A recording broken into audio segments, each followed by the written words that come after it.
Hello students, कैसे हैं आप सब लोग।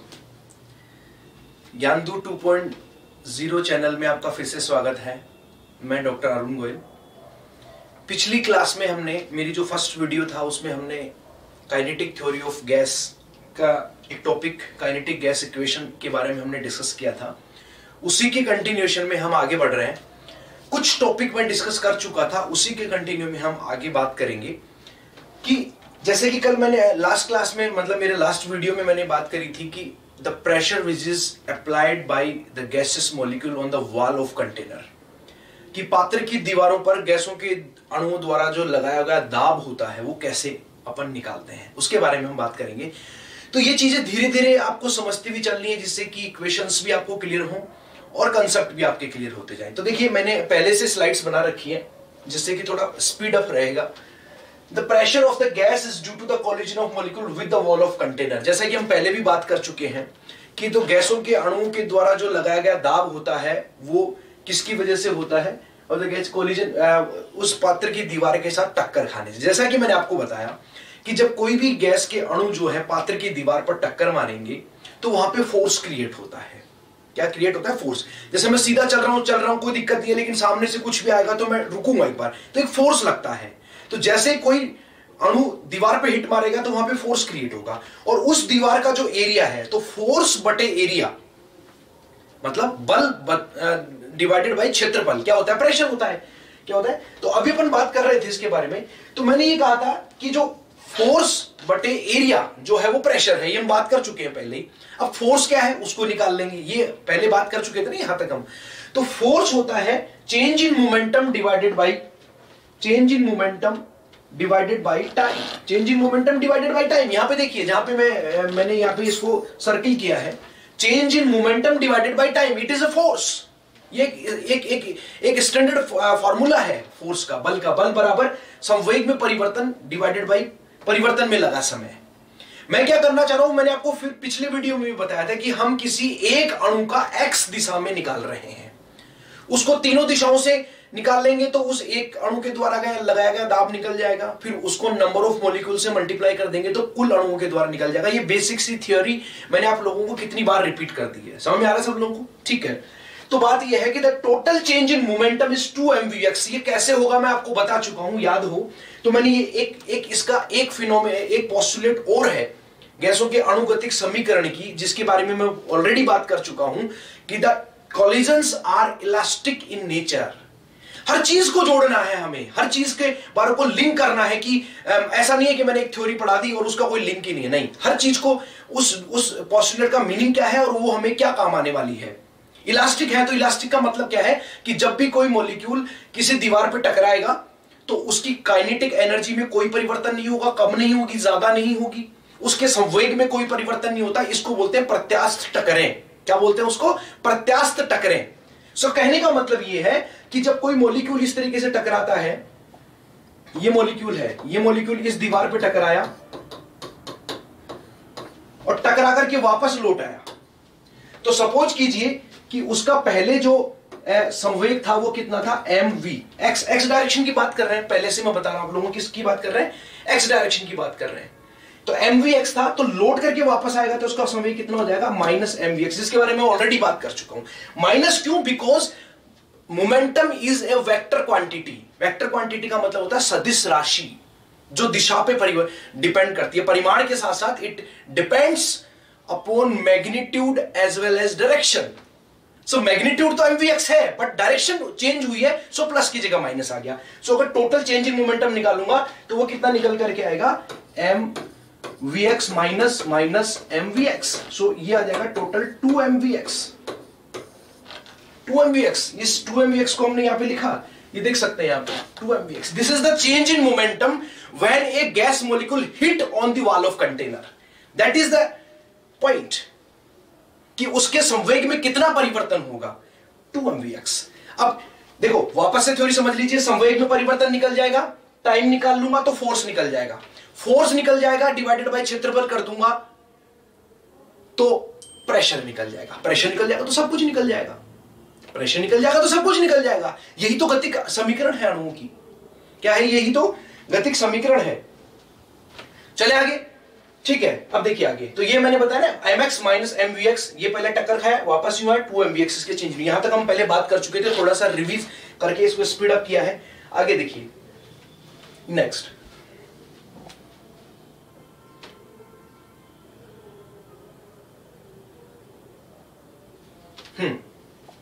the kinetic energy of a gas molecule is only depend on the temperature, does not depend on the nature of gas। इस चीज को भी मैं इसको प्रूव करूंगा आपके सामने, थोड़ा सा टाइम चाहिए, इसको मैं प्रूव करूंगा। Simply Ke is equal to 3/2 RT, Ke is equal to 3/2, ये इक्वेशन कैसे आई है, कैसे इसको हमने इलेबोरेट किया है, वो हम आगे बात करेंगे। लेकिन ये इक्वेशन ये कहती है कि जो Ke है, here's what I found.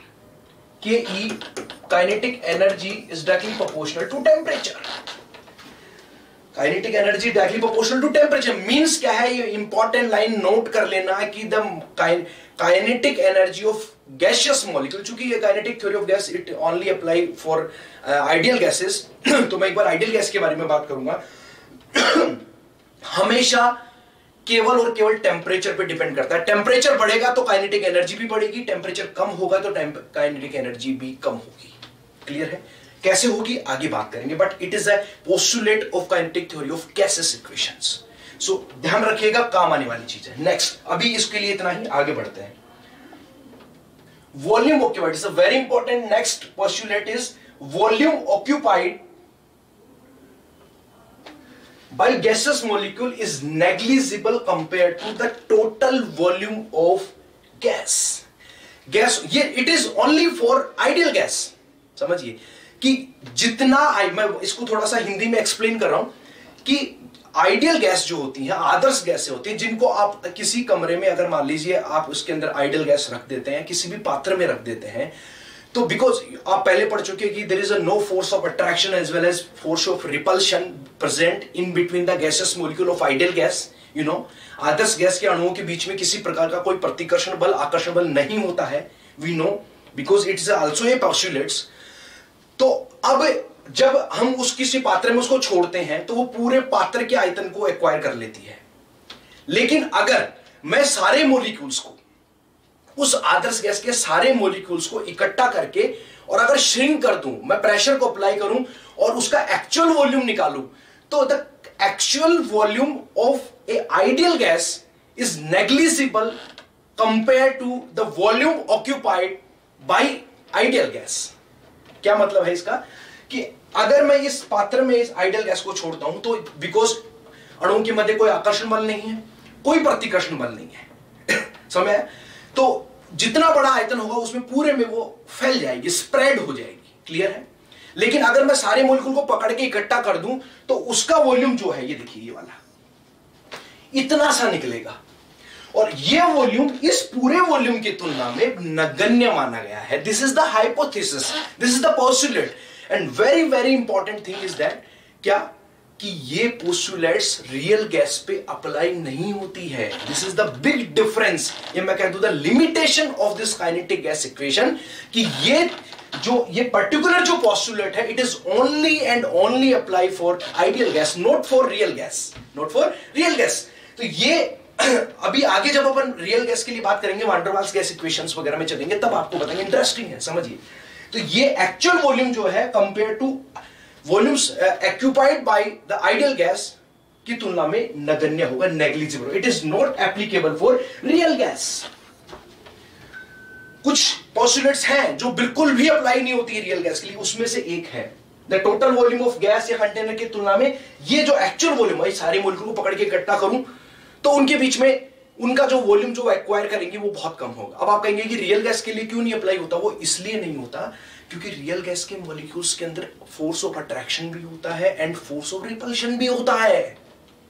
Force of attraction भी होता है और फोर्स ऑफ रिपल्शन भी होता है, जिसकी वजह से मॉलिक्यूल को इतना पास लाना संभव नहीं है। जितना ज्यादा पास में लाएंगे there will be a repulsion force. So repulsive force होगा, तो जैसे इनको आप पास पास में लाएंगे तो मॉलिक्यूल इतने पास में नहीं आएंगे, मॉलिक्यूल ऐसे रहेंगे, because there will be a repulsive force in between the gaseous molecules of real gas. So ये इतना पास में नहीं आएंगे, थोड़े दूर है, ये देखो ये यहाँ ये यहाँ है, तो इसका मतलब इतना वॉल्यूम एक्वायर करेंगे जिसको नेग्लिजिबल नहीं माना जा सकता। जबकि आइडियल गैस में क्या सारे मॉलिक्यूल को बिल्कुल श्रिंक कर सकते हैं, जैसे रबड़ की वो नहीं होती, उसको बिल्कुल यूं कर दे तो छोटा हो, फिर छोड़ देंगे तो बड़ा हो, वो वाली चीज है ना। तो ये because there is no repulsive force, there is no attractive force in ideal gas. Clear है? चलो आगे नेक्स्ट।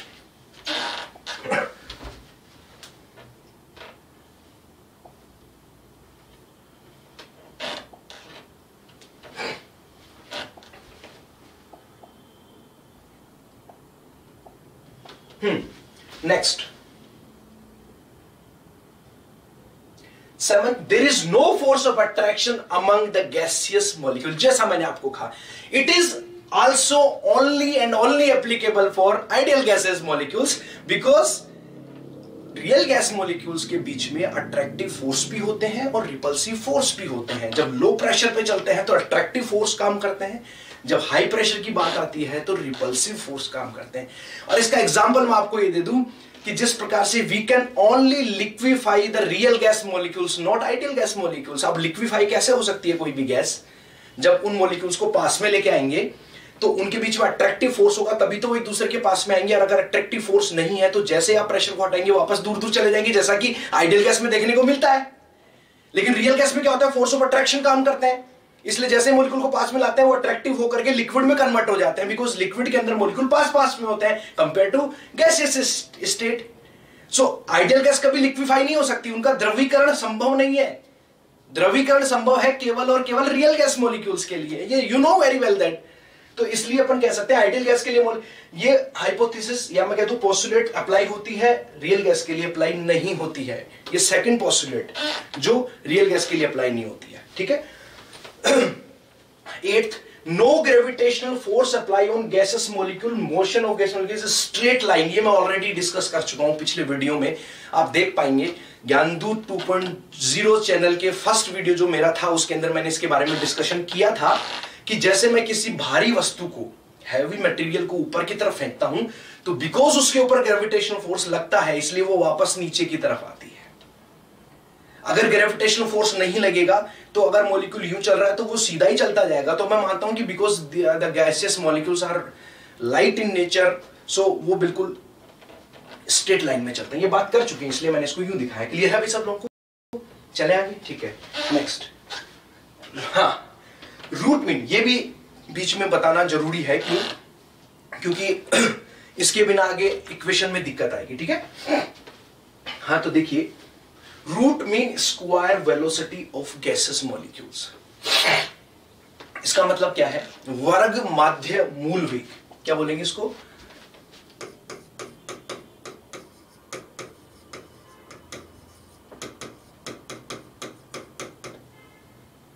वर्ग माध्य मूल वेग। क्या बोलेंगे इसको? वर्ग माध्य मूल वेग। क्या मतलब होता है इसका? समझिए, काफी सारे एवरेज वेलोसिटी पढ़नी है, वर्ग माध्य मूल वेग हमें पढ़ना है, उसके अलावा हमें क्या कहते हैं मोस्ट प्रोबेबल वेलोसिटी पढ़नी है, बहुत सारी चीजें देखनी है। तो देखिए इसका मतलब क्या? वर्ग, इसके नाम में ही सब कुछ देखो, चीजों को हार्ड होती नहीं है, उसको एक समझने का तरीका होता है ना। तो आप समझेंगे तो क्लियर होंगी। वर्ग, देखो मैंने सबसे पहले क्या किया कि ये क्या है, रूट मीन स्क्वायर वेलोसिटी का मीनिंग क्या है समझिए। ये एक्चुअली क्या है कि इसका पहले आपको थ्योरी बताता हूं थोड़ा सा, कि एक पात्र में अगर मैं कम से कम 1 मोल मॉलिक्यूल्स भी लेता हूं तो you know the 1 mole is very big number because in you know कि the 6.023 into 10 to the power 23 number of molecules are present in this particular mole। तो कितने सारे हैं, है ना? एक के आगे कितने जीरो लग रहे हैं? 23 जीरो लग रहे हैं। तो अब आप एक एक मोलिक्यूल की तो वेलोसिटी काउंट कर नहीं सकते। तो यहां पे क्या किया है, ये V1 का मतलब है सिंगल मोलिक्यूल की वेलोसिटी, 2 क्या है दूसरे मोलिक्यूल की वेलोसिटी, तीसरे मोलिक्यूल की, चौथे मतलब काफी हजारों मोलिक्यूल है, हजारों तो गलत बोल गया, करोड़ों अरबों, there are million billions number of molecules are present here. तो ये कहने का मतलब अलग अलग मॉलिक्यूल्स की वेलोसिटी उसका स्क्वायर कर दिया, विच इज वर्ग, which is square, so v1 square v2 square, the individual square of the particular velocity of a molecule which is present into the container, उसकी हम बात कर रहे हैं। तो v1 square v2 square v3 square vn square, okay। Then माध्य, mean लेने का मतलब क्या है? मीन मतलब divided by the total number of individual molecules, कितने टाइप के मॉलिक्यूल्स हैं उनका डिवाइड कर देंगे, that is a mean. Mean मतलब माध्य, डिवाइडेड बाय n कर दिया, वर्ग माध्य, फिर मूल का मतलब होता है रूट लेना, है ना? तो अपन ये क्या किया, इसका रूट ले लिया, so that is the root mean square velocity and nothing to say, इतना सही तो है इसमें, वर्ग माध्य मूल square root mean square, root का मतलब ये रूट ले लिया, मीन का मतलब सबका टोटल सम करके divided by total number of molecule से डिवाइड कर देंगे, so this is that will be a mean, and square individual square ले रखा है, so that is the root mean square velocity, इसकी हम बात कर रहे हैं। तो मैं कहने का मतलब यह है कि अगर मैं v1 स्क्वायर की बात कर रहा हूं तो इसका मतलब है किसी मॉलिक्यूल की x y और z तीनों डायरेक्शन में मिला के जो उसकी वेलोसिटी है। याद कीजिए अपना पॉइंट जो मैंने फर्स्ट वीडियो में आपसे डिस्कस किया था कि मैं पर्टिकुलर x डायरेक्शन में एक मॉलिक्यूल का वेलोसिटी निकाल रहा हूं, y डायरेक्शन में क्या होगा, z डायरेक्शन में क्या होगा, and the overall the probability of a velocity of a molecule in all direction is equal to according to the postulate of kinetic gas equation. हमने बात करी है ना इसके बारे में कि एक मॉलिक्यूल की x दिशा में जो वेलोसिटी है वही y दिशा में होगी, वही z दिशा में होगी, all are equal to each other. तो उससे मैंने जो निकाला था लास्ट क्लास में, उसके अकॉर्डिंग उस एक मॉलिक्यूल की क्या वेलोसिटी आएगी उसके बारे में ये v1 स्क्वायर है, दूसरे की क्या है, तीसरे की क्या है, ये सारी बातें हम कर चुके हैं ऑलरेडी। ओके, अब देखिए ये जैसे ये मॉलिक्यूल इधर स्ट्रेट, अब देखो स्ट्रेट गति कर रहा है, v1 स्क्वायर ये वाला इधर, ये इधर जा रहा है, ये इधर जा रहा है, किधर भी जा सकता है, किसी भी डायरेक्शन में जा सकता है, बट गति स्ट्रेट मोशन में करेगा because there is no gravitational force of attraction on this particular molecule, वो इतने हल्के होते हैं। ठीक है, ये तो इस तरीके से KTG PV बराबर 1/3 MnVRMS स्क्वायर होता है। ये एक फार्मूला है जिसको मैंने आपके सामने रिवील कर दिया, जबकि करना नहीं चाहिए था मुझे अभी, क्योंकि यही तो अपना क्लाइमैक्स है, इस क्लाइमैक्स को मैंने पहले बता दिया।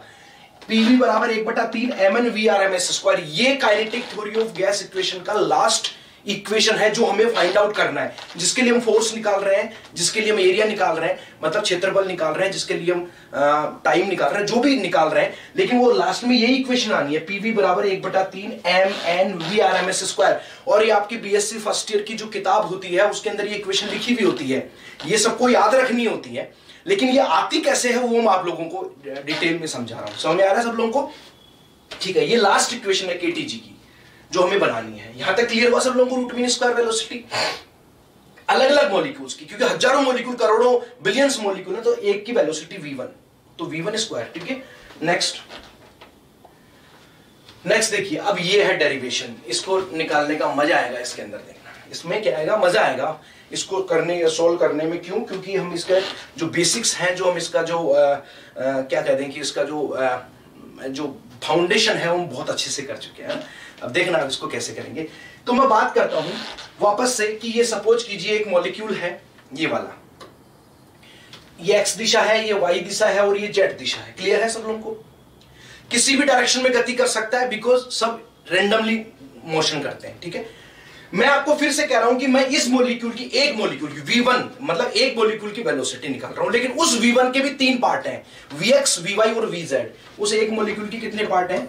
3 वेलोसिटी है, vx, vy एंड vz।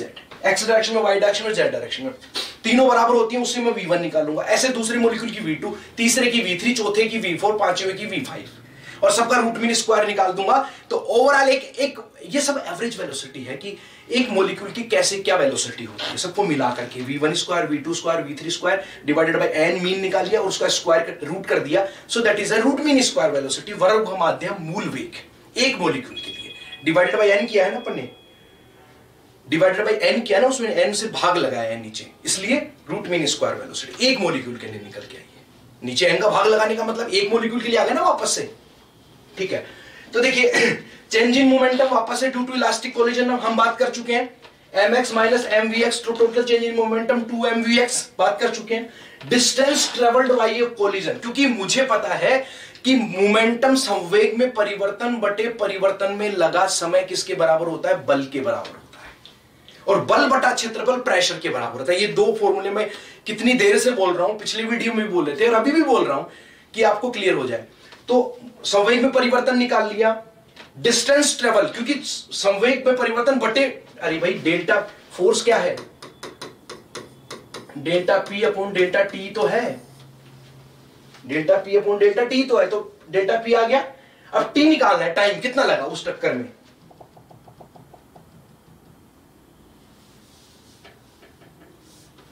क्या निकालना अपने को, टाइम निकालना। अब आप ये देखो कि एक टक्कर होने में कितना समय लगेगा, ये हमें देखना है। यहां पे देखो कैसे, समझिए इस बात को। ये मॉलिक्यूल है, अब देखो ये एक जो पात्र बनाया मैंने, क्यूब लिया है, पात्र कैसा घनीय लिया है, तो यहां से लेके यहां तक की जो डिस्टेंस है वो कितनी है, यहां से लेकर के यहां तक की डिस्टेंस है एल, मैं एल मान रहा हूं कि दैट इज द डिस्टेंस, मैं कहता हूं as length of this particular cube.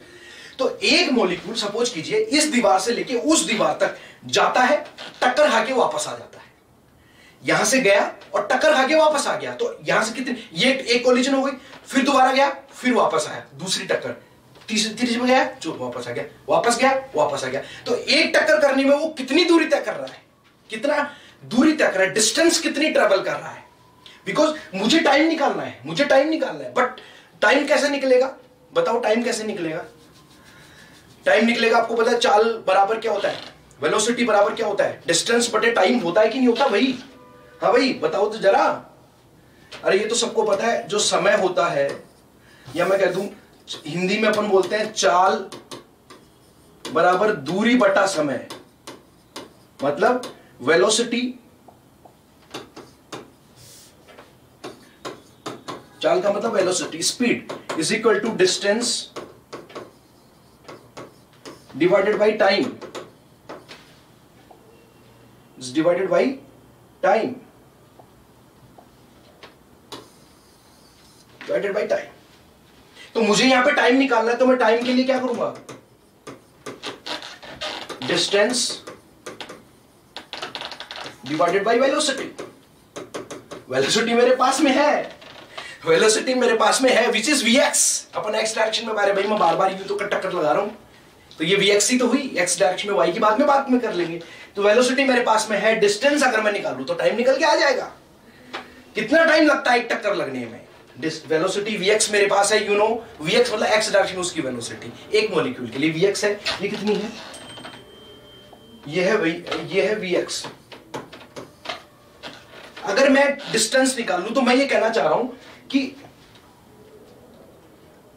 हाँ आ जाइए इधर, मैं ये कहना चाह रहा हूं कि एक मॉलिक्यूल यहां से लेके यहां जा रहा है, फिर वापस आ रहा है, इसका कितने डिस्टेंस ट्रेवल करी, एक टक्कर खाने में उसने, यहां से यहां गया l, वापस आया l, तो कितनी डिस्टेंस ट्रेवल करी 2l, कितनी डिस्टेंस ट्रेवल करी, ये देखो velocity of A gas molecule in particular direction is vx, vx है ना उस डायरेक्शन में उस मॉलिक्यूल की, एंड डिस्टेंस कितनी ट्रेवल करी 2l, डिस्टेंस कितनी ट्रेवल करी 2l। अब क्या है, निकल गया। अब क्या कर लेंगे, आगे बढ़ते हैं इसके बाद में, नेक्स्ट देखिए, हाँ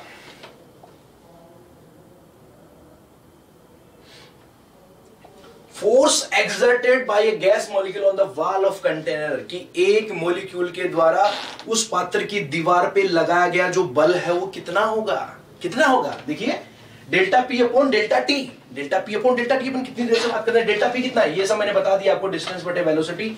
हाँ तो 2mvx, देखिए भैया 2mvx आ गया, संवेग में परिवर्तन डिवाइडेड बाई डिस्टेंस बटे वेलोसिटी, डिस्टेंस कितनी 2l divided by vx, clear है सब लोगों को, हाँ भाई ये देखिए 2mvx upon 2l upon vx, सो vx आ गया।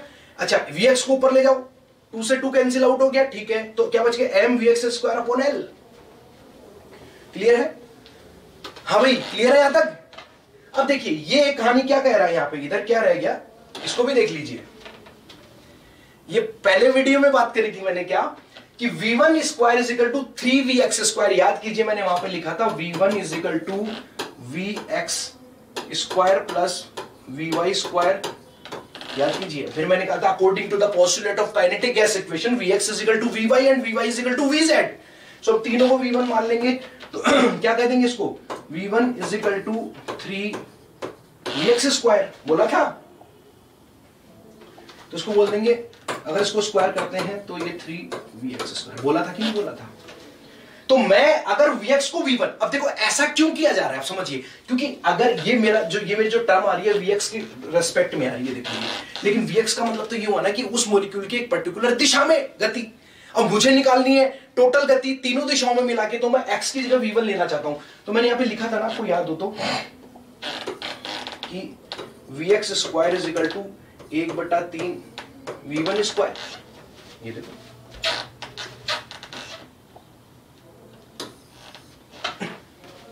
वही तो लिखा है यहां पे, वही तो लिखा है, वही तो लिखा, पहले वाले वीडियो में बताया था आपको।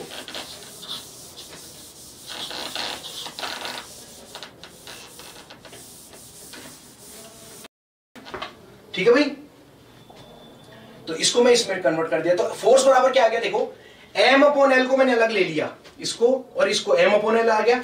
Vx स्क्वायर की जगह क्या लिख रहा हूं, 1/3 V1 स्क्वायर लिख सकते हैं according to postulate. So F is equal to force is equal to 1/3 ml V1 square. समझ आया सबको, 1/3 m V1 स्क्वायर। हाँ भाई, क्लियर है, क्लियर है कि नहीं है?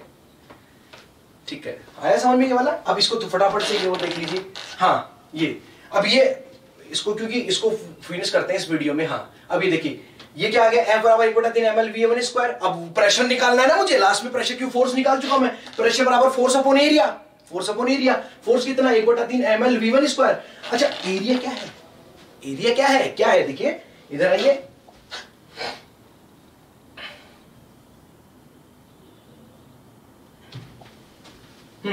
ये देखिए इसका एरिया क्या होगा, अरे एरिया बराबर क्या होता है, लंबाई गुणा चौड़ाई, लंबाई गुणा चौड़ाई। तो लंबाई गुणा चौड़ाई के, ये L है तो इसके, चूंकि घन की तो सारी भुजाएं बराबर होती हैं, लंबाई गुणा चौड़ाई गुणा ऊंचाई बराबर होती है ना, तो इसकी लंबाई कितनी है L और चौड़ाई भी कितनी है, देखो ये ना, ये लिख रखा मैंने, ये कितना है L और ये भी कितना है L, भुजा का लंबाई। एरिया कितना हुआ, L स्क्वायर। क्षेत्रफल क्या होता है, लंबाई गुणा चौड़ाई।